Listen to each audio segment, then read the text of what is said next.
Hello and welcome to Inside Iraq. I'm Jazeera Allawi. For 4 years, former Iraqi Prime Minister Iyad Allawi has been in a political wilderness, scanning the political horizon and planning for a surprise comeback to power. So far, luck and circumstance are not on his side. Political pundits have already written him off. Others have claimed that his death certificate has been signed off in Tehran because the combative former Ba'athist crossed swords with the mullahs in Iran. Last week, his party insisted on putting the latest security pact with the US to a national referendum.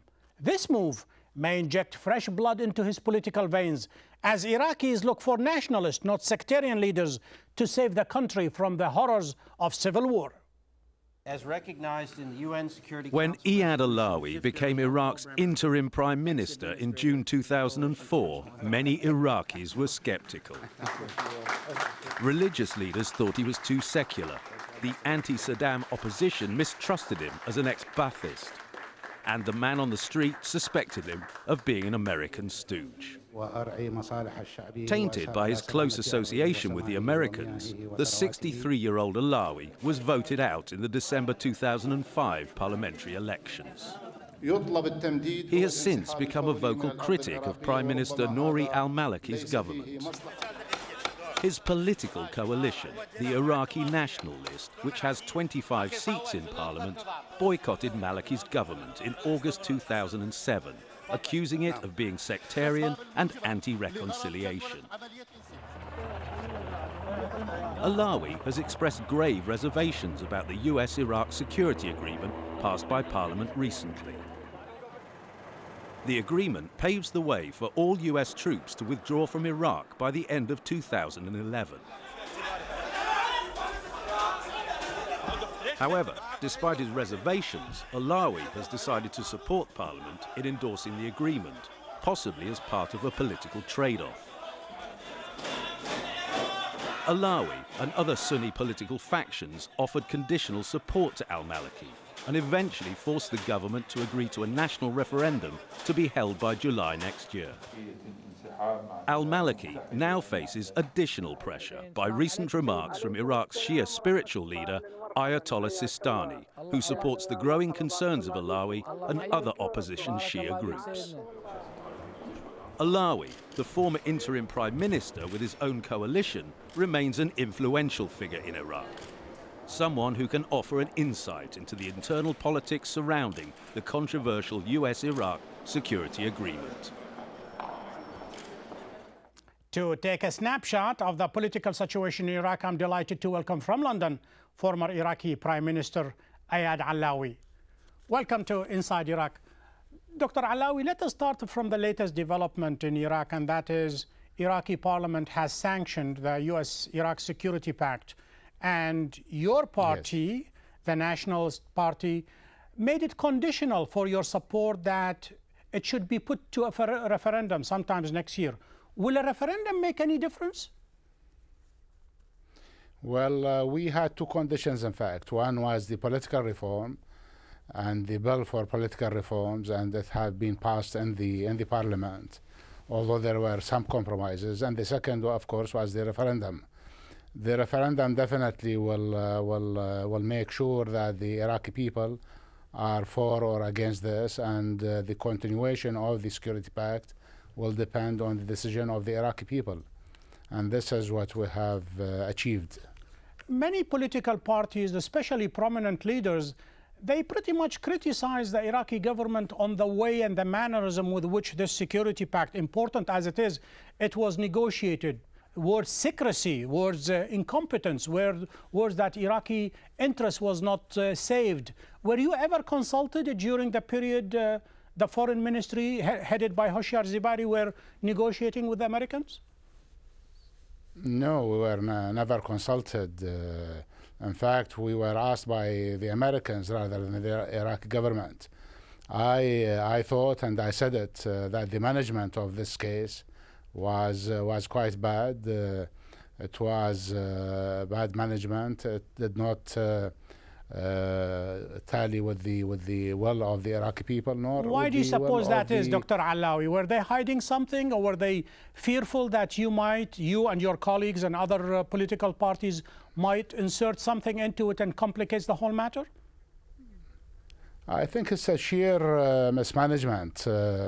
Mismanagement on both sides, frankly speaking, on the side of the Americans and the side of the Iraqis, the Iraqi government. Mismanagement or dictatorship, perhaps authoritarian and the old way of doing things?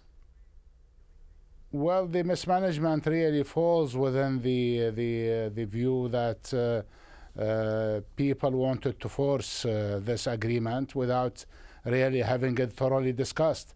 That's why we were insistent on the referendum.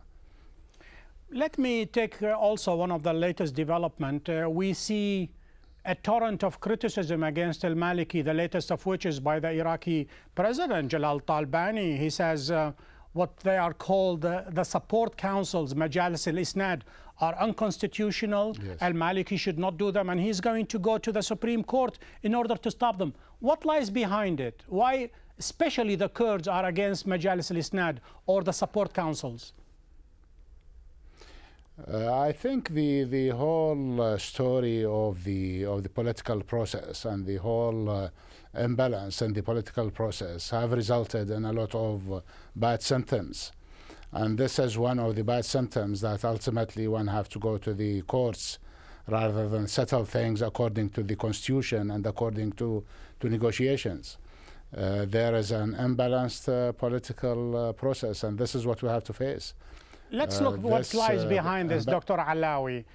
Primarily, yes, the Kurds are opposite to the Majalis al-Isnad or support council simply because some of them are going to be established and some of them are established in Mosul.